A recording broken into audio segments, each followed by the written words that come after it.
Who do you listen to? Who are you listening to? Thank you so much for joining me. Stella Blaze here with you, and today I'm talking to you about something really very important, which I know I can cite examples from. Like I always say to you, most of the things I talk to you about is usually things I've experienced based on stuff I've been through, or what people I know are going through or have gone through, and like I said, either excelled in or still struggling with or giving up on, because of course we're humans. There's certain things we give up on. There's certain things we do give up on, and we're like, nah, I'm not having it anymore. So who do you listen to? When I mean who do you listen to? Inwardly, I'm talking about who do you listen to? And I talk a lot about intuition. Intuition. Our intuition is a fantastic reminder. It's a fantastic voice that we tend to ignore. And in my own case, when I ignore my intuition, it doesn't always turn out right. So always listen to the inner voice.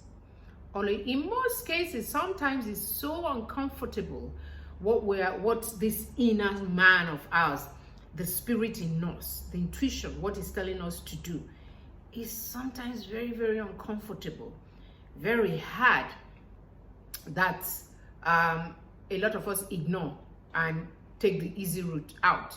So for example, there are days that I get up, I'm like, I don't even feel like going anywhere.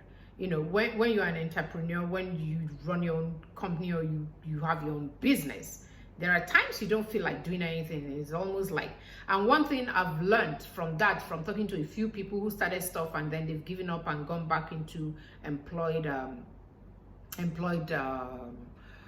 do I say, they've gone on to getting jobs, working under people, working for people, is once you start that habit of, I don't feel like it today, tomorrow again I don't feel like it, then you have 4 days or so feeling like it, and you do what you have to do, and then next week again it becomes a pattern, and then it's engraved in you, and before you know it, what you ought to be doing, you're not doing.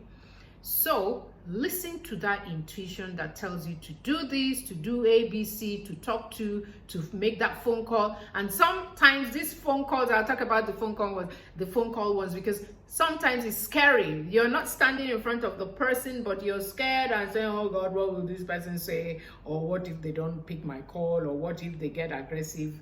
Just call. Or you text, and you're like, oh no, should I text or shouldn't I text? I've been through it, still going through it. So everything I do in fear, even though, yes, people don't see it. A lot, I tend to get a lot of comments, people say, no, you're very bold, that's why, Yes, I'm bold, but underneath that boldness, there is fear. I just act even when I am scared, even when I'm afraid, I still act. Because what I tell myself, so you probably would ask me, so how do I do it?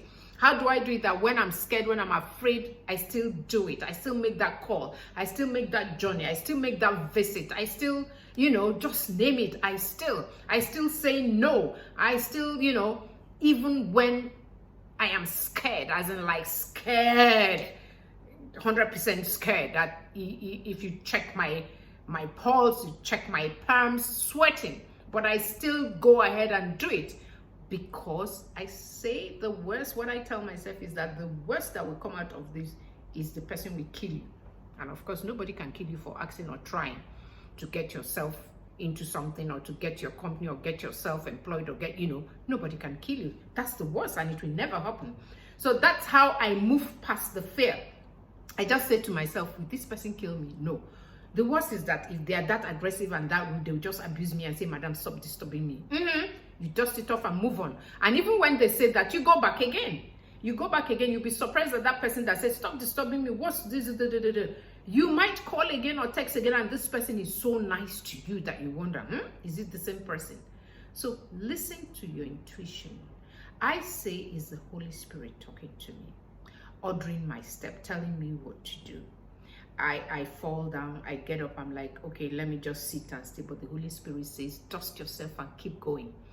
Or in the case of somebody offends me and it's like, nah, I'm not supposed to be talking to this person again. Or the people who tried to steal my business in one of the states, I'm sure I've told the story, went and presented my proposal, you know, as if they are me, as if they are the owners of Edu Marshall.